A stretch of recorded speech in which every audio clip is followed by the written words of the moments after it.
Do you remember the first found footage movie you watched? Do you remember enjoying it? You probably did, as you might have thought that this was a clever and imaginative way to tell a story in a movie.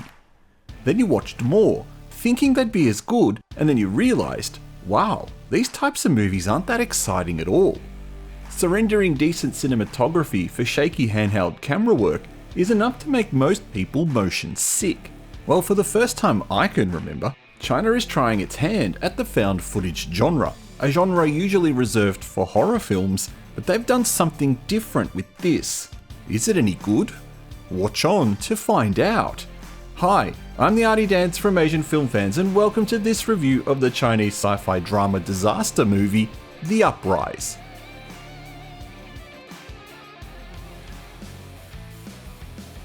Set in the near future of 2027 in the Russian-Chinese border town of Brest, a strange bacteria has been released by water from the melting snow-capped mountains. A nurse, keen for a vacation and desperate to meet up with her husband who's working in the town, travels there only to be confronted by a panicked man. His daughter is sick and he just wants to get her back to a hospital in China. However, an army of white hazmat suit-clad men arrive at the town, looking for the man and his daughter. Alongside the nurse and a group of other tourists and locals, they escape to a hideout that suddenly caves in, separating the group into three, where they await rescue from a representative from their embassy. But as time goes on and they remain trapped, the human drama of the situation kicks in as they begin turning on each other while the bacteria slowly infects anyone with an open wound.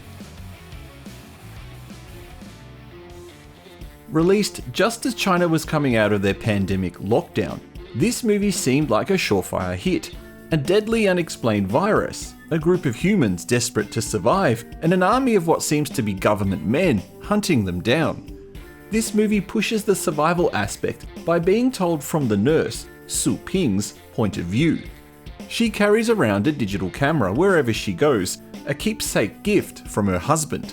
She uses it to document her story so she can show her husband when they finally meet up.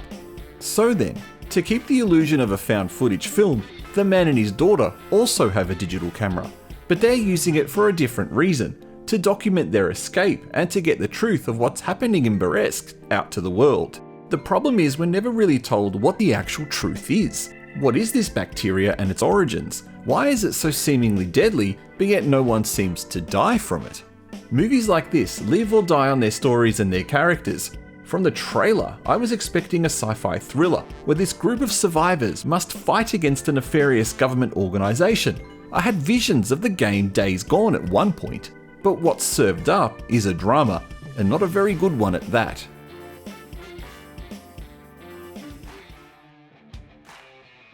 It's hard to be positive about a film that's generally a chore to watch.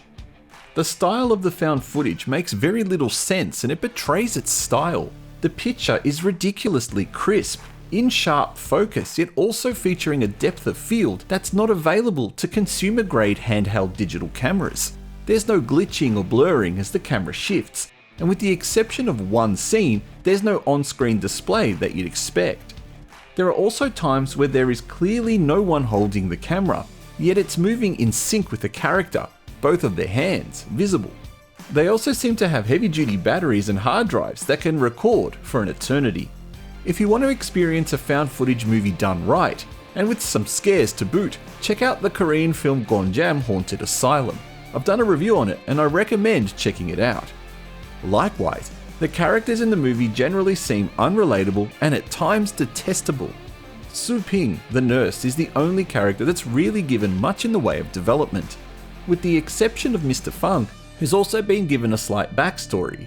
But he's one of the most detestable characters you could ever imagine in a film like this. Selfish, greedy, and moody, you just wish for less screen time. The father of the little girl is much the same. Rather than sharing at least a fraction of information with the group he seems to have roped into his escapades, he frequently brushes them off or withholds vital information that might help move the plot of the movie along. So what we end up getting is a movie about 8 people, 9 once you count the vagabond who lives in the bunker, and 10 if you count his dog, who spend an agonizing 7 days trapped in the bunker with no inclination of self-preservation. Their effort to find a way out is more of an afterthought than an actual task most people in that situation would do, and their reluctance to move the rubble, or at least make a tunnel where they can freely move around, is perplexing. Then there are all the other general basic survival issues that were seemingly overlooked. For example, 7 days trapped there, where do they go to the toilet?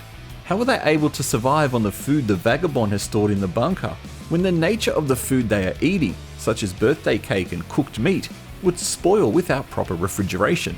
Indeed, that's also an issue, as the characters comment on the humidity of the area they're trapped in. And lastly, oxygen. 9 people spending 7 days in a bunker with zero air circulation?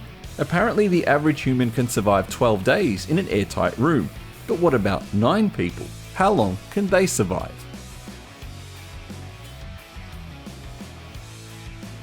A Chinese disaster movie about an unknown virus should have been a no-brainer to recommend. But when it ends up being a human drama with a bunch of dumb characters doing dumb things, I think it's safe to say there are better things to do with 90 minutes of your time. This gets a thumbs down. Avoid this like a blood-borne parasite. If you've seen it, what did you think? Thank you for watching this review. Please don't forget to press the like button to consider subscribing and support our channel.